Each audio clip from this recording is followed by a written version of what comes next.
The only thing I've ever learned has been from a YouTube video. I'm sorry. Oh yeah, I worked on Dolce & Gabbana campaign. What did you do? Get everyone coffee? If they have a deviant art profile, execute them. How do you break into this if you don't know anybody? The big sell isn't working for Nike or Reebok. It's actually like, how creative are you? Tim Heidecker was like obsessed with Dave Foss for years. They totally ripped that whole aesthetic. They ripped it off that guy. Make your own brand. Be hot on Instagram. Get hot on Instagram. Let opportunities come to you. What's your opinion on motion graphics as a career? I like 3D and After Effects, plus I don't hate doing projects related to sports. You're gonna hate it. But is the day-to-day actually hell once you get there? Yeah, I would say big no-no. Don't do that. That's my advice. The people I've encountered who are like talented doing web design and graphic design, they work for peanuts, and it's not creative work. Make a site to sell this new tampon that we crowdfunded. It's not creative. It's like pseudo creative. It's not fulfilling. It's just junk. If you're a 25-year-old female, I would say concentrate on finding a man.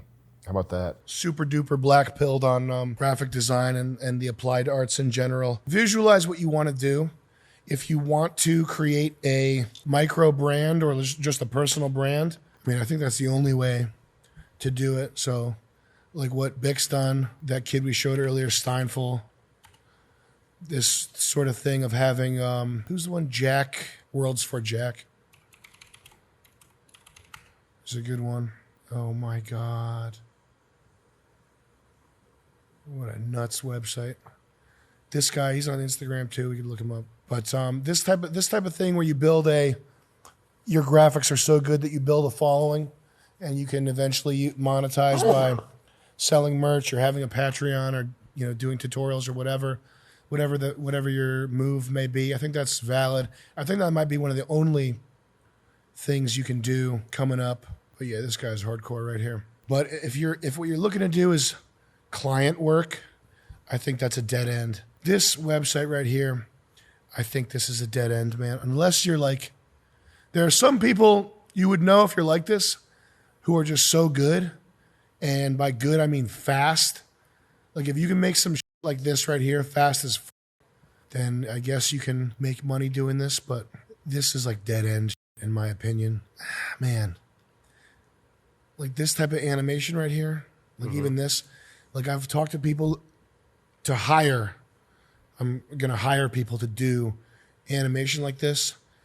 And I'm like, would you take 15,000? And they're like, yes, I would love 15,000. It's not, they're not saying that, but they're like, wow, 15,000, that's a lot. And I know it's going to take them 3 months or more to do the thing. And it's just, you want quicker? If you're doing work for somebody else, you either have to be getting something from it where it's like mentor, building your own brand, making it so that your hours are worth more. Yes, to all that. But if your end game is $50 or $75 an hour or $75,000 a year, doing what somebody else is telling you to do, and you're not, and you're like that's not an end game. If you're early, pick electrician if you have a choice, or do this, like create your own shit, But making when Pepsi decides, when a company, this happens, when a company like Pepsi or like Adidas, like not Nike, not Coke, but like Puma, when Puma decides that they want to be weird and hire the guy that would have gotten a gig at Adult Swim, and that's like your one chance to make your quirky art for money, that's a dead end. Blow it up with a gun.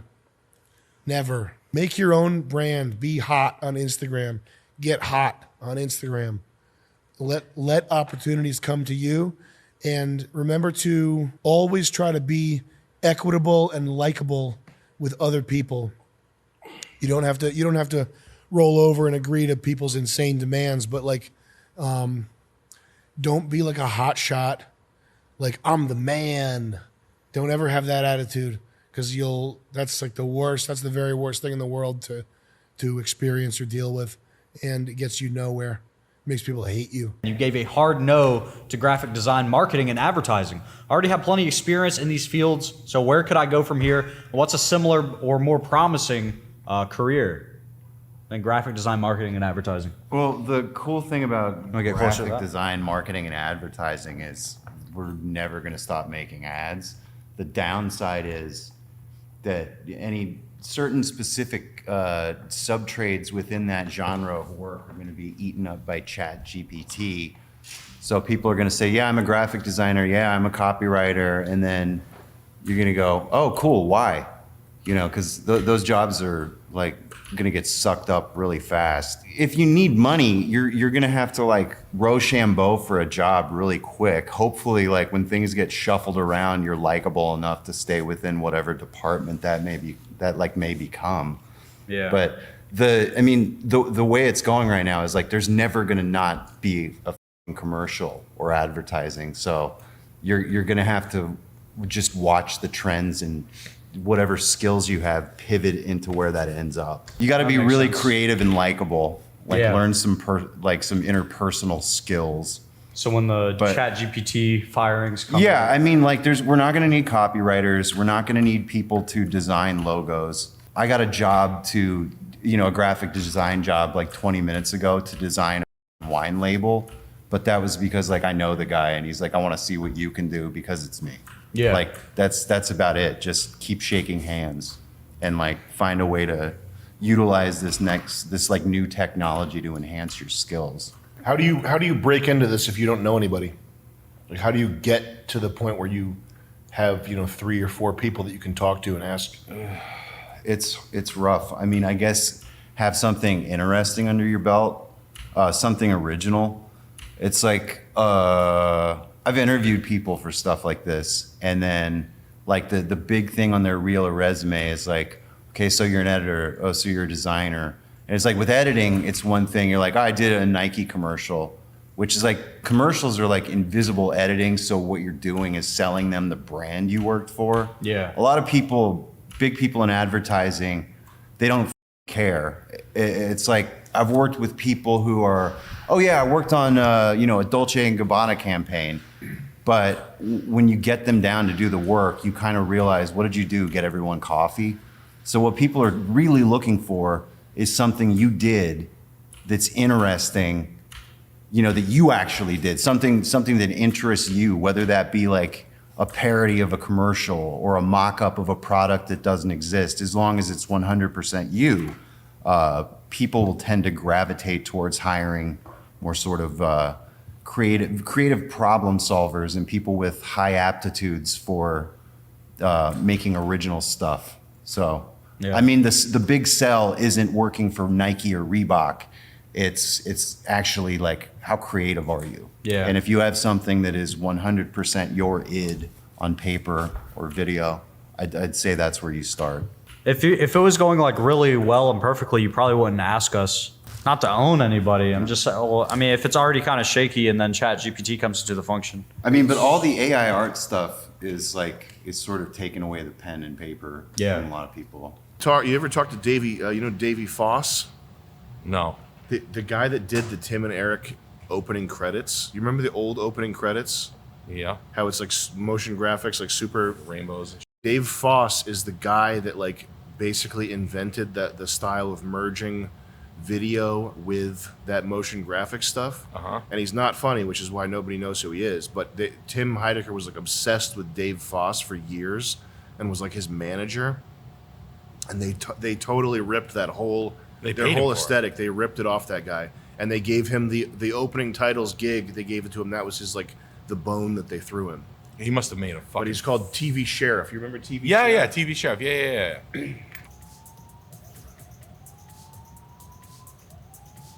So a little entertainment history for you here. This guy did like underground LA shows with like a projector and shit. Mm-hmm. And Tim Heidecker was obsessed with him, became his manager, and just basically ripped this whole guy's style off. This is like the proto Tim and Eric shit. The reason why Tim and Eric looks the way it does is because of this right here. In case you didn't know. Not that I care. Not Where's that he's not that probably it's still important. working. He's probably still got gigs from him. It's also like very unfunny too. Tim and Eric's way funnier than this, but this is just that's just how it is. W King with the 50. How are we gonna get our Rick and Morty fix? Well, they're still gonna make the show. That's the sick part. All these people really don't care. Yeah. And I know that the funny thing is the animators that do the storyboarding, they're so soft. Like they're all gonna be like miserable that they have to work on this show. Funny is past season 2, he wouldn't even come into the writer's room. He would just Yeah. go to his office and like play with his RC car. That was awesome reading that. Yeah. That they would know he's coming because they would hear an RC car coming up. Dude. God, man. General side hustle advice. It's really just what interests you and what sort of things, ways of thinking you're predisposed to. But just watch YouTube videos. That's the only thing. The only way I've ever learned anything. Yeah, for real. And that's like a stupid. That's like, oh, I said to just watch YouTube videos. It sounds stupid. I sound stupid saying that. The only things I've ever learned have been from YouTube videos. And I know that makes me sound like the best food to eat is popcorn from a movie theater. The way to get healthy and fit and strong is to eat movie theater butter popcorn in from the movie theater in a big bucket. But I'm serious. The only thing I've ever learned has been from a YouTube video. I'm sorry. That's just reality. I was raised and educated by YouTube University. That's the only place you learn anything. I got my CDL. I learned how to drive a tractor trailer truck on YouTube. You probably could. You probably could learn to drive a tractor trailer truck better on YouTube than from an instructor. You can just watch Euro Truck Simulator. Yeah, exactly. If there's a video game that simulates it, play it. And if there's a guy talking about it, watch him, and you're good to go. Yeah. I could learn how to do brain surgery if they had that on Steam. That's how I learned all my gun tricks. Yeah, exactly. That's how I learned how to kill. Danger. He's 23 with a full-time job in software engineering, 65 grand a year. He's in college for graphic design with a year left. Is it worth finishing the degree? Graphic design's a dead end. So the question is, do software companies care enough about a college degree that they're going to give you an edge for having a degree in graphic design? And if the answer is yes, then stay in for the graphic design, but otherwise, no, you don't need to be doing graphic design. It's just a waste of money and time. Some places, they just want to see a degree in anything. Yeah. So maybe yes, if it's a year. Depends on how much money it is too. Just remember the cost of the college and the amount that you're making. You're making $65,000.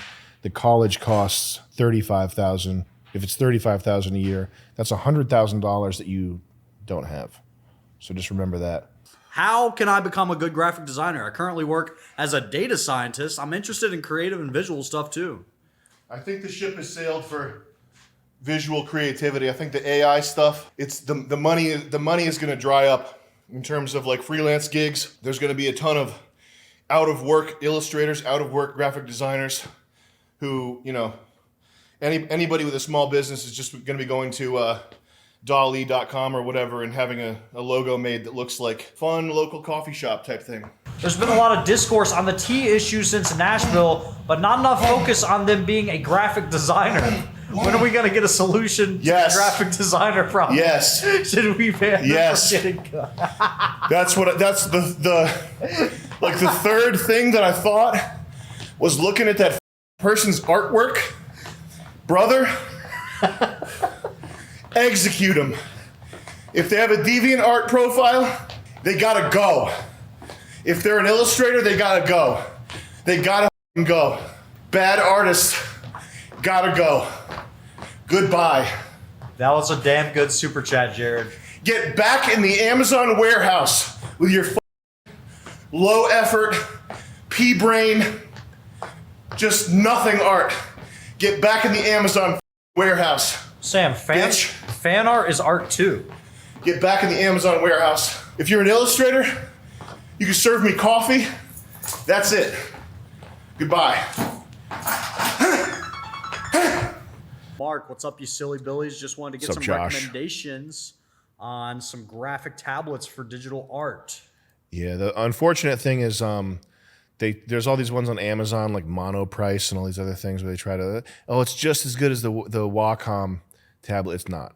The Wacom tablet is the one that you want. Don't get a small one, get a large one. And the older, I suspect that they've ruined their product by now. The one I have is the PTH 860. That's what I'd recommend.